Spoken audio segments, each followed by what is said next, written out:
Kiranya Tuhan memberkati kita semua dalam sukacita dan damai sejahtera. Amin.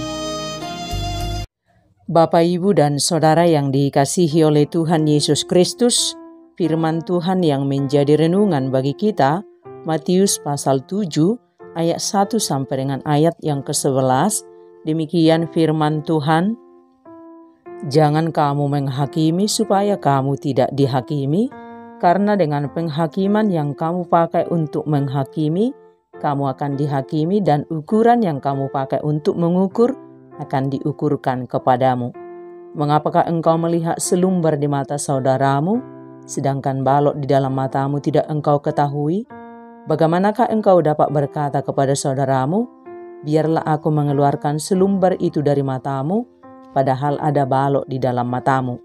Hai orang munafik, keluarkanlah dahulu balok dari matamu, maka engkau akan melihat dengan jelas untuk mengeluarkan selumbar itu dari mata saudaramu. Jangan kamu memberikan barang yang kudus kepada anjing, dan jangan kamu melemparkan mutiaramu kepada babi, supaya jangan diinjak-injaknya dengan kakinya, lalu ia berbalik mengoyak kamu. Mintalah, maka akan diberikan kepadamu, carilah, maka kamu akan mendapat, ketoklah, maka pintu akan dibukakan bagimu. Karena setiap orang yang meminta, menerima, dan setiap orang yang mencari mendapat, dan setiap orang yang mengetok, baginya pintu dibukakan. Adakah seorang daripadamu yang memberi batu kepada anaknya jika ia meminta roti, atau memberi ular jika ia meminta ikan? Jadi jika kamu yang jahat tahu memberi pemberian yang baik kepada anak-anakmu, apalagi Bapamu yang di sorga, ia akan memberikan yang baik kepada mereka yang meminta kepadanya. Demikian firman Tuhan. Bapak, Ibu, dan Saudara yang dikasihi oleh Tuhan Yesus Kristus, pekerjaan yang paling mudah adalah melihat kesalahan orang lain lalu menghakiminya. Kita sangat gampang menunjuk-nunjuk kesalahan orang lain. Sementara pekerjaan yang paling sulit adalah melihat kesalahan kita dan mengakuinya. Mari kita tanya diri kita, berapa waktu kita habiskan untuk menilai, untuk menghitung dosa-dosa orang lain, lalu menghakiminya? Dan berapa waktu kita habiskan untuk menilai, untuk mengkoreksi dosa-dosa kita? Dan adakah manfaatnya saat kita sibuk mengoreksi kehidupan orang lain, lalu menganggapnya sangat bersalah dan kita paling benar? Tidak ada. Itu akan membuat kita hidup menetap di dalam dosa. Jika tidak ada manfaatnya, mari kita berhenti mengoreksi hidup orang lain. Dan ini saatnya kita menggunakan hari-hari kita untuk mengoreksi hidup kita. Semakin kita berkaca pada diri sendiri, melihat segala ketidaksempurnaan kita, melihat segala kekurangan kita, itu akan sangat baik untuk kita dipulihkan, dibaharukan oleh Tuhan. Dan kita harus ingat, kita tidak ada yang sempurna, hanya Tuhanlah yang sempurna. Jangan pernah merasa paling benar, paling suci, dan orang lain menjadi orang pendosa yang harus kita hakimi. Bukan berarti kita menjadi kompromi saat saudara kita jatuh ke dalam dosa. Bagian kita adalah menegurnya dengan kasih, merangkulnya supaya kembali kepada Tuhan. Menghakimi bukanlah hak kita, itu adalah hak Tuhan. Tuhan yang menimbang, Tuhan yang menilai apakah seseorang itu berdosa atau tidak. Oleh sebab itu, jaga diri kita supaya kita tidak jatuh pada sikap menghakimi. Sebab siapapun kita tidak akan senang hati saat seseorang datang membawa cermin lalu menunjuk noda-noda yang ada dalam wajah kita. Siapapun kita tidak akan senang hati saat seseorang datang mengkoreksi dan menghitung kesalahan-kesalahan kita. Bagaimana supaya kita tidak jatuh pada sikap menghakimi? Dengarkan nasihat Yesus, tetap rendah hati, tetap kenali diri sebagai orang yang tidak sempurna, dan jangan fokus menilai kehidupan orang lain. Nilailah hidup kita tidak pernah layak di hadapan Tuhan. Dan saat kita sungguh-sungguh hidup mengalami Yesus setiap waktu, akan tercipta di hati kita sikap rendah hati terhadap sesama dan bukan lagi menghakimi.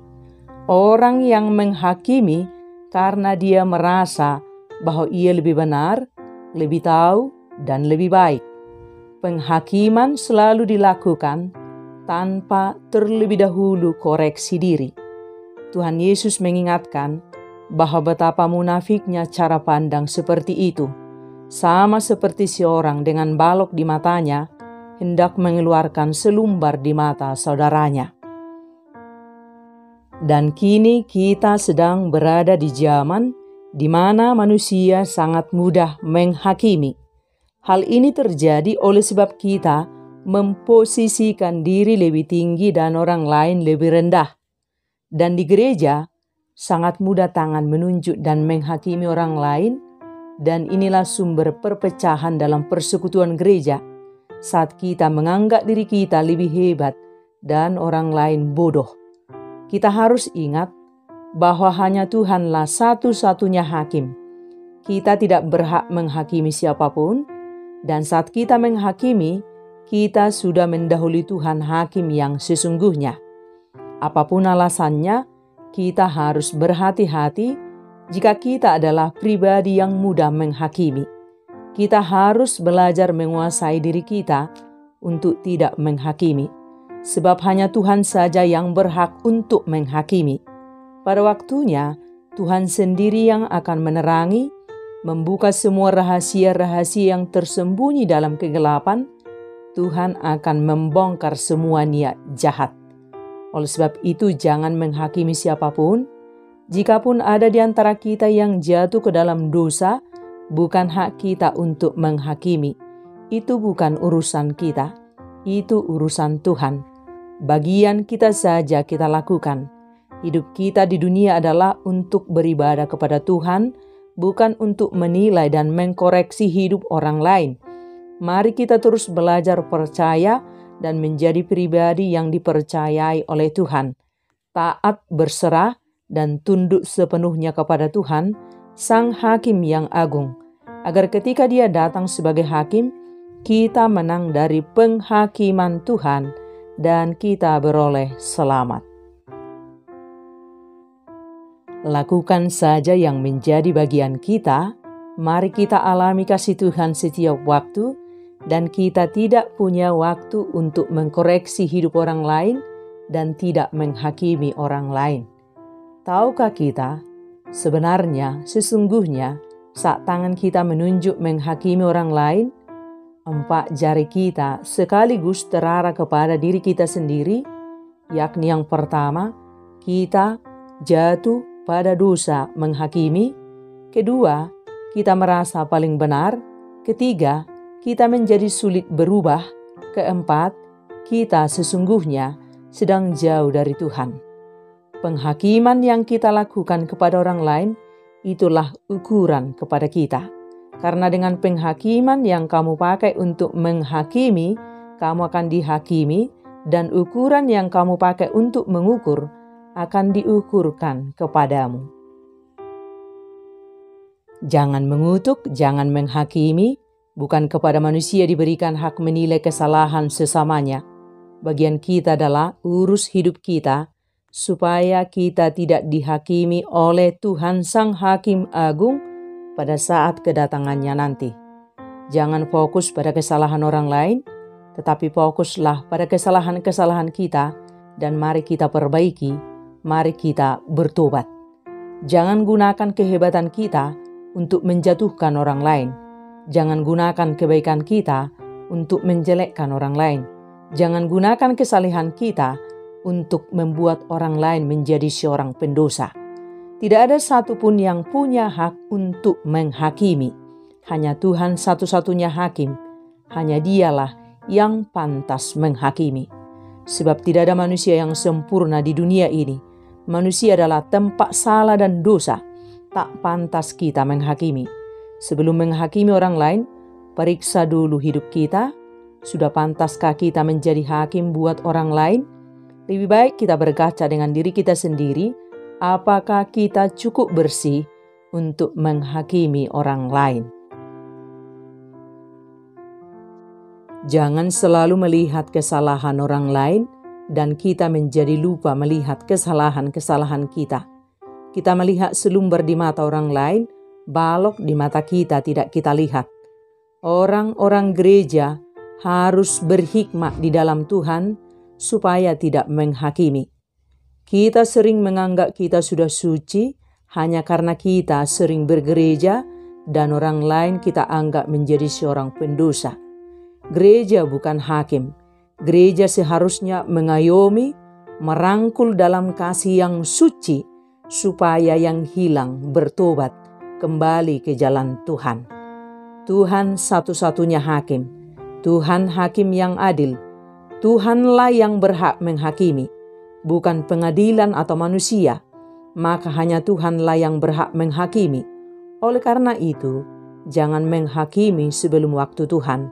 Hanya Tuhan yang dapat menyelidiki segala perkara yang tersembunyi. Dan kita harus selalu ingat, kita tidak ada yang sempurna. Hanya Tuhanlah yang sempurna. Jangan pernah merasa paling benar, merasa paling suci, merasa paling orang yang beriman, dan orang lain menjadi seorang pendosa yang harus kita hakimi. Hidup kita di dunia ini singkat, mari kita menjalaninya dengan bijaksana dalam menjaga hubungan kita yang baik dengan Tuhan dan sesama. Yesus mengajarkan kita supaya tidak menghakimi, tetapi kita harus berhikmat menjalani kehidupan kita sebagai pengikut Kristus, supaya kita jangan memberitakan pengajaran Yesus kepada orang-orang yang tidak dapat menghormati firman-Nya, karena mereka akan menolak, menyanyiakan, bahkan melecehkannya. Jangan memberikan barang yang kudus kepada anjing dan jangan melemparkan mutiara kepada babi. Dan lebih lanjut dalam firman ini Tuhan Yesus mengajarkan kita supaya meminta agar diberi, mencari agar mendapat, mengetuk agar pintu dibukakan. Tetaplah berdoa dan berusaha dalam ketekunan, kesungguhan, kepasrahan, dan kerendahan hati yang tulus. Karena setiap orang yang meminta dengan tulus dan sungguh-sungguh akan menerima, dan setiap orang yang mencari dengan ketekunan akan mendapat, dan setiap orang yang mengetok tanpa jemu-jemu, baginya pintu dibukakan. Tetaplah berdoa senantiasa, sebab doa orang benar sangat besar kuasanya. Sekali ikut Yesus, selamanya ikut Yesus. Amin.